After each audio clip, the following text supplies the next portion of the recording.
chasing this, running straight to you. Can you hold it for me? Do you got me there? I bet you got it. Hey y'all, what's up? Welcome back to my channel. It's your girl, Petty Girl. You already know what it do. And this time I will be doing the counting it down from my top 6 favorite Netflix original TV shows. Okay, not Netflix original movies. We're doing Netflix original TV shows. Okay, it is just so many to choose from and pick from. Choosing my top 6 list was like the hardest thing in the world. Okay, like harder than a rock. All right. What? Bro, what are you talking about? That's how hard it was. So I hope y'all like the choices that I made. I hope y'all really like this video in general. At the end I will give a few honorary mentions because there are just so many shows and I just couldn't choose. So without further ado, let's get into this video.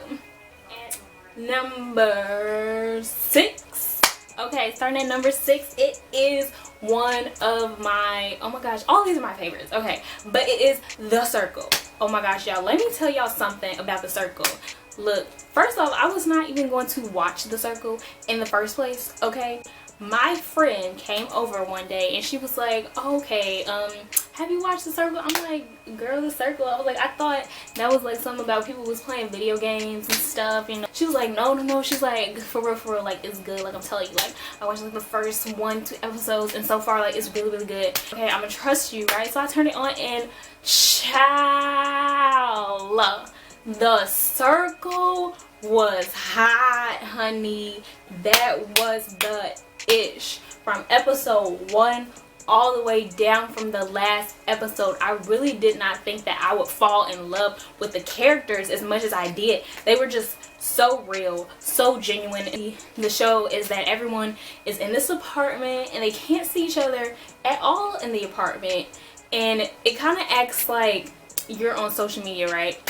And some people are going to act like catfish and other people are just able to be their regular self, and you get to make that decision. You know, reality TV shows, they're not actually reality. Usually, you know, the camera people or the directors or producers are feeding words into their mouths. They're like kind of cutting stuff and clipping and putting together like drama for no reason. But this show had none of that. If I could get on that show, period, poo, it's over. Number 5 is literally, oh my gosh, I keep saying all these are my favorite shows, but they are.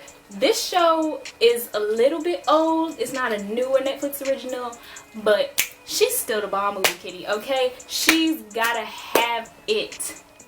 Oh my gosh, first off, that is a very classic film in the first place, okay? Thank you Jesus. But this show wasn't exactly like the movie. It was a little bit, you know, different than the movie, but at the same time, oh my gosh, that show, it really touched me. Nola Darling, okay? When I first seen Nola Darling, let me tell you, girl was fine, okay? Fine as wine. It was just so amazing to see like a beautiful brown skinned girl on the camera, on the TV show, on Netflix, as a main character. Like, it was just something beautiful to see someone that looked just like you. Let me start with that, okay? She played her character role, okay? Having all of that charisma, having that class, but also like knowing how to be a boss and figuring out how to control her own life and like how the relationships work in her life. You know, how is she gonna get her artistry out here in these streets of New York? Also, one of my other favorite characters other than Nola Darling was definitely Mars. Okay, coming in at number 4, y'all, Stranger Things. Oh my gosh, it took forever though, let me tell you, for me to watch Stranger Things, but I literally refused to watch it because I felt like everyone was just gassing it and hyping it up. Y'all, that show was truly bomb. I think it was more bomb for me though because I truly enjoy action type of sci-fi shows, like utopian, like just anything weird. That's what I like, okay? Thank you.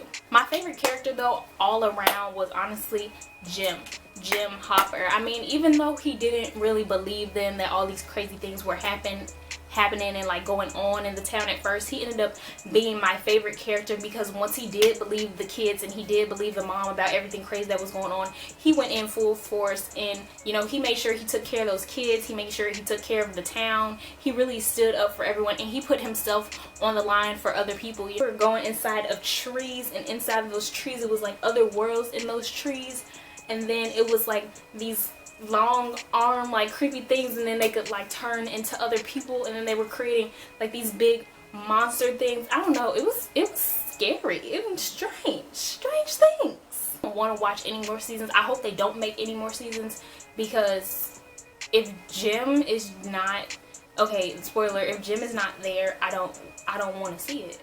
Number 3, y'all should already know that this show was going to be on my list, on my block, okay?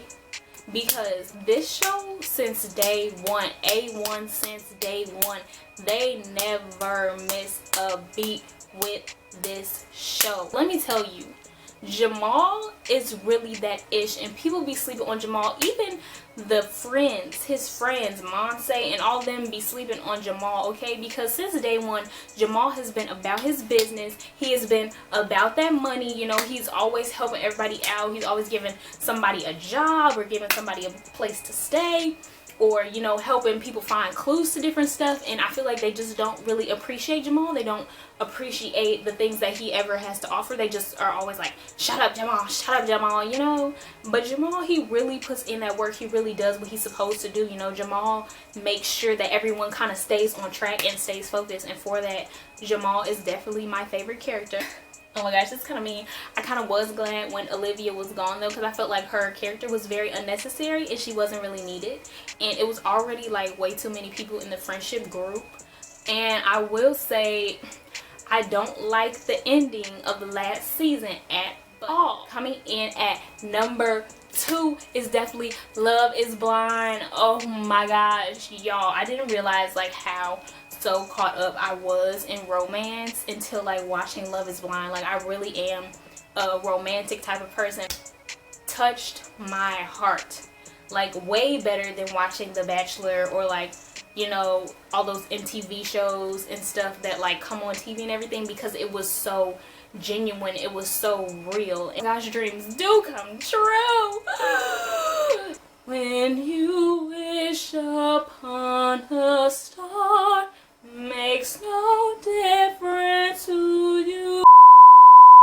Okay, like that's how I felt, honey, okay? There's some people on that show that I just don't like. You're disrespectful, and I just can't believe you acted the way that you acted. And my number 1 pick is definitely gonna have to be You. Okay, fun fact, You wasn't even truly on Netflix as a Netflix original show at first. I think You was actually on Lifetime, and it's kind of crazy to think that you would sit there and enjoy a show that's basically like about a psychotic like person that gets like crazily obsessed in like relationships, and like, I don't know if that makes me crazy.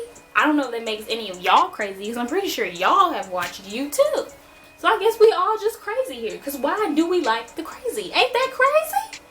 I could honestly do a separate review on You all by itself too, but I'm not going to do that because literally season 1 in itself was a mess, a hot mess, and season 2 in itself was a hot mess as well. So if y'all want to see me do reviews on season 1 and season 2 of You, let me know in the comments down below, you know, DM me, something like that. Okay.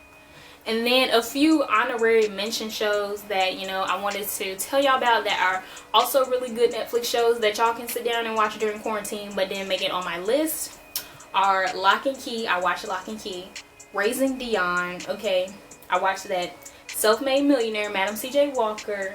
Cheer was really good. Rhythm and Flow, I enjoyed who the winner was. What If, it was like dramatic, mystery, kind of messy, real good. Daybreak, it was kind of like corny, funny, I don't know if you like that. Too Hot to Handle, it was like kind of like Are You the One, kind of like relationship dumb, not really relationship. Okay. And then V Wars, which is kind of like zombie action type stuff. So if you have made it to the end of my video, you already know what you are supposed to do. Make sure you like this video up. Make sure you comment down below. Let me know what else y'all want to see from me. And make sure you also share this video, okay? Make sure you share this video and give this video to somebody that needs to see this during quarantine, okay? We are all bored and in the house, bored in the house, really bored in the house bored. Make sure you share this video, like I said already, with somebody. I will catch y'all back here on my channel another time. Love y'all. Bye.